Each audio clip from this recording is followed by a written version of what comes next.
अब बात करते हैं एक ऐसी खबर की जिसने हर किसी को हैरान कर दिया है। आपको यूपी से आ रही एक सनसनीखेज खबर से रूबरू कराएंगे, जहां एक स्वयंभू धार्मिक नेता छांगूर बाबा उर्फ जमालुद्दीन का काला साम्राज्य ध्वस्त हो चुका है। यूपी एटीएस और ईडी की जांच में करोड़ों रुपए के अवैध धर्मांतरण रैकेट, विदेशी फंडिंग और बेनामी संपत्तियों का पर्दाफाश हुआ है।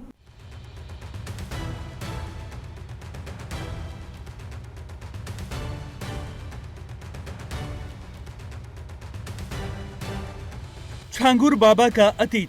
जो व्यक्ति कभी साइकिल पर ताबीज बेचने का काम करता था, वो करोड़ों की संपत्ति का मालिक बन गया। छांगूर बाबा का साम्राज्य ध्वस्त। धर्मांतरण रैकेट और करोड़ों का अवैध लेन देन। छांगूर बाबा उर्फ जमालुद्दीन से जुड़ा एक बड़ा रैकेट। अवैध धर्मांतरण, विदेशी फंडिंग और बेनामी संपत्तियों का खुलासा। मुख्य घटनाक्रम और आरोप। गिरफ्तारी। यूपी एटीएस ने छांगूर बाबा उर्फ जमालुद्दीन और उसकी सहयोगी नीतू उर्फ नसरीन को अवैध धर्मांतरण रैकेट चलाने के आरोप में गिरफ्तार किया। बलरामपुर जिले के उतरौला में चंद औलिया दरगाह के पास, जहां कभी छांगूर बाबा की आलीशान हवेली शान से खड़ी थी, आज वो मलबे का ढेर बन चुकी है। प्रशासन ने इस अवैध निर्माण पर बुलडोजर चलाकर ढोंगी बाबा के काले कारनामों की नींव हिला दी है। ये कार्रवाई तब हुई जब यूपी एटीएस ने छांगूर बाबा उर्फ जमालुद्दीन और उसकी सहयोगी नीतू उर्फ नसरीन को धर्मांतरण रैकेट चलाने के आरोप में गिरफ्तार किया। आइए जानते हैं उन लड़कियों की आप बीती जिसे छांगूर बाबा ने बनाया अपनी साजिशों का शिकार। 3 महीने बाद हम अपने घर पे भाग के आ गए थे। पीछे आया था, उसने मेरे पापा को मेरे वीडियो दिखाए थे गंदे, और भी लड़कियों के दिखाए थे अपने मोबाइल में उसने। और मेरे पापा ने डिलीट करने के लिए कहा। उसने कहा कि तुम अपनी छोटी बेटी की शादी हमसे करा दो, हम ये वीडियो डिलीट कर देंगे। और उसके बाद मेरे पापा को गुस्सा आ गई। पापा ने लोहे का रॉड उसके सर पे मारा और वो गिर के मर गया। पापा ने मेरे की थी कंप्लेन। 3 महीने तक वो थाने के चक्कर भी लगाते रहे, लेकिन उन लोगों पे कोई भी कार्रवाई नहीं की गई। वो समाजवादी पार्टी में थे और वो लोग अभी भी जब हम जाते हैं और ये कोर्ट में, तब वो लोग उनके साथ और भी कई मुसलमान आते हैं और हमें और मेरे भाई को दोनों को जान से मारने की धमकी दी जाती है। छांगूर बाबा के काले कारनामे का पता चलते ही यूपी पुलिस ने उन्हें गिरफ्तार कर लिया है। ये जानकारी हुई कि इस ग्रुप द्वारा इनके एजेंट्स प्रेम जाल में फंसाकर यंग लोगों का धर्मांतरण कराते हैं। इसके अलावा नाबालिग बच्चों का भी इस गैंग ने धर्मांतरण कराया। इस गैंग के 40 अकाउंट्स में विदेशों से 100 करोड़ से अधिक की धनराशि प्राप्त हुई, जिसका इस्तेमाल धर्मांतरण के लिए किया गया। ये सभी जानकारियों के साथ एसटीएफ ने एक केस दर्ज कराया, जिसकी इन्वेस्टिगेशन एटीएस द्वारा की जा रही है। एटीएस ने आज इसके मुख्य अभियुक्त छांगूर बाबा को गिरफ्तार कर लिया है और साथ ही 3 अन्य अभियुक्त भी गिरफ्तार हुए हैं। मनी लॉन्ड्रिंग जांच। ईडी ने मनी लॉन्ड्रिंग का केस दर्ज किया है और शुरुआती जांच में 40 से ज्यादा बैंक खातों में 100 करोड़ से ज्यादा की विदेशी फंडिंग का खुलासा हुआ है। ये रकम खाड़ी देशों से आने का शक है और इसका इस्तेमाल धर्मांतरण के लिए प्रलोभन देने में किया जाता था। बेनामी संपत्तियां।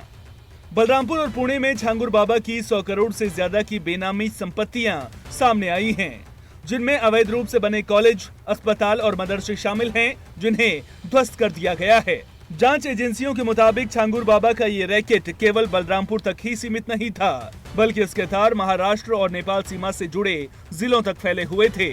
प्रवर्तन निदेशालय ने भी इस मामले में मनी लॉन्ड्रिंग का केस दर्ज किया है। ईडी की शुरुआती जांच में छांगूर बाबा के 40 से ज्यादा बैंक खातों में 100 करोड़ रुपए से ज्यादा की विदेशी फंडिंग का खुलासा हुआ है। ये रकम खाड़ी देशों से आने का शक है, जिसका इस्तेमाल कथित तौर पर धर्मांतरण के लिए लोगों को लालच देने में किया जाता था। चौंकाने वाली बात यह है कि छांगूर बाबा, जो कभी साइकिल पर ताबीज बेचने का काम करता था, आज करोड़ों की संपत्ति का मालिक बन गया। बलरामपुर और पुणे में उसकी 100 करोड़ रुपए से ज्यादा की बेनामी संपत्तियां सामने आई हैं। इन संपत्तियों में अवैध रूप से बने कॉलेज, अस्पताल और मदरसे भी शामिल हैं। जिन्हें प्रशासन ने ध्वस्त कर दिया है। धर्मांतरण का तरीका। छांगुर बाबा महिलाओं को अपने जाल में फंसाने और धर्मांतरण कराने के लिए कोडवर्ड का इस्तेमाल करता था। प्रोजेक्ट लक्षित महिलाओं की पहचान करना, मिट्टी पलटना, धर्मांतरण करना, काजल करना, मानसिक हेरफेर करना। यूपी एटीएस ने खुलासा किया है कि छांगुर बाबा महिलाओं को अपने जाल में फंसाने और धर्मांतरण कराने के लिए कोडवर्ड का इस्तेमाल करता था। प्रोजेक्ट शब्द का इस्तेमाल लक्षित महिलाओं की पहचान करने के लिए, मिट्टी पलटना का इस्तेमाल धर्मांतरण के लिए और काजल करना मानसिक हेरफेर के लिए किया जाता था। इस मामले की गंभीरता को देखते हुए मुख्यमंत्री योगी आदित्यनाथ ने छांगुर बाबा की गतिविधियों को राष्ट्र विरोधी करार दिया है। एनआईए और आईबी जैसी केंद्रीय एजेंसियां भी इस मामले में विदेशी फंडिंग मार्गों का पता लगाने और अन्य लिंक को उजागर करने के लिए छांगुर बाबा और उसके सहयोगियों से पूछताछ कर रही हैं। अभी समाज विरोधी और राष्ट्र विरोधी कार्रवाई में लिप्त तत्वों के खिलाफ कैसे कार्रवाई हो रही है। कल बलरामपुर में आपने देखा होगा, एक जल्लाद को हम लोगों ने वहां पे भी गिरफ्तार किया है। कैसे वहां हिंदू बहन बेटियों के इज्जत के साथ खिलवाड़ करता था, पैसे में सौदेबाजी करता था, लेकिन अब ऐसे तत्वों के साथ सख्ती की जा रही है। हम समाज को भी टूटने नहीं देंगे, राष्ट्र विरोधी और समाज विरोधी तत्वों को भी चकनाचूर करके रहेंगे और धरती माता के स्वास्थ्य की रक्षा भी करेंगे, मां की स्मृतियों को भी जीवंत बनाएंगे।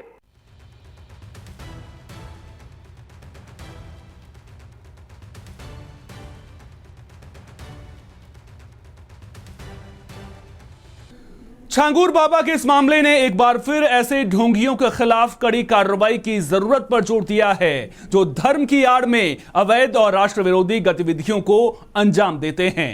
क्या छांगुर बाबा का अतीक अहमद से भी था कनेक्शन? देखिए यह खास रिपोर्ट।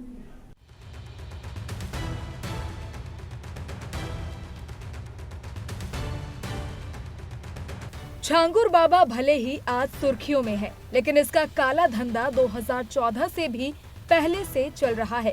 कहानी है साल 2014 की, जब अतीक अहमद ने श्रावस्ती लोकसभा सीट से समाजवादी पार्टी के टिकट पर चुनाव लड़ा। छांगुर बाबा ने उनके प्रचार अभियान में सक्रिय भूमिका निभाई थी।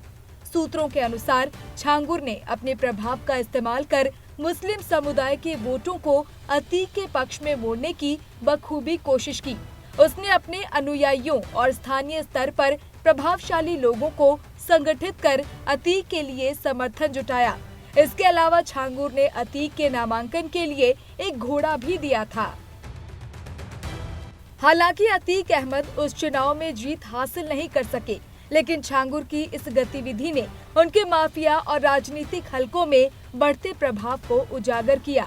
ये कनेक्शन तब और गहरा हुआ जब छांगुर ने अपनी पत्नी को ग्राम प्रधान का चुनाव जिताने में भी अतीक के नेटवर्क का सहारा लिया। छांगुर बाबा पर आरोप है कि उसने पिछले 15 वर्षों से बलरामपुर और आसपास के 7 जिलों में अवैध धर्मांतरण का एक बेहद संगठित रैकेट चलाया। इसका नतीजा ये रहा कि वो अब तक 1500 से अधिक हिंदू महिलाओं और हजारों गैर मुस्लिमों को जबरन या प्रलोभन देकर इस्लाम में परिवर्तित करवाने में सफल रहा। इस रैकेट को चलाने के लिए छांगुर ने विदेशी फंडिंग का सहारा लिया। नेपाल के सीमावर्ती जिलों जैसे काठमांडू, नवलपरासी, रूपंदेही और बांके में 100 से ज्यादा बैंक खाते खोले गए थे। इन खातों में पाकिस्तान, दुबई, सऊदी अरब और तुर्की जैसे मुस्लिम बहुल देशों से पैसे आते थे। नेपाल के एजेंट 4 से 5% कमीशन पर इन खातों से नकद निकलवाते थे और कैश डिपॉजिट मशीनों के जरिए छांगुर बाबा तक पहुंचाते थे। जांच में खुलासा हुआ कि छांगुर बाबा ने पाकिस्तान की खुफिया एजेंसी ISI से संपर्क साधने की कोशिश की थी।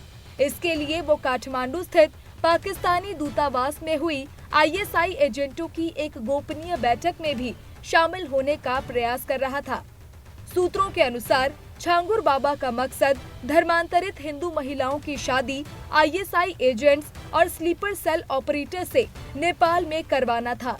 ये भी आरोप है कि वो लव जिहाद के जरिए धर्मांतरण को बढ़ावा दे रहा था। जांच एजेंसियों का मानना है कि छांगुर बाबा सिर्फ धर्मांतरण नहीं करवा रहा था, बल्कि भारत में सांप्रदायिक जहर घोलकर देश को तोड़ने की गहरी साजिश भी रच रहा था। उत्तर प्रदेश में बलरामपुर के उतरौला क्षेत्र, जहां छांगुर बाबा का आलीशान आश्रम था, नेपाल सीमा के करीब है। इसी वजह से इस क्षेत्र को उसके धर्मांतरण ऑपरेशंस का मुख्य केंद्र चुना गया था। छांगुर बाबा के संबंध अंतर्राष्ट्रीय इस्लामिक संगठनों जैसे इस्लामिक डेवलपमेंट बैंक, मुस्लिम वर्ल्ड लीग, दावते इस्लामी और इस्लामिक यूनियन ऑफ नेपाल से भी बताए गए हैं।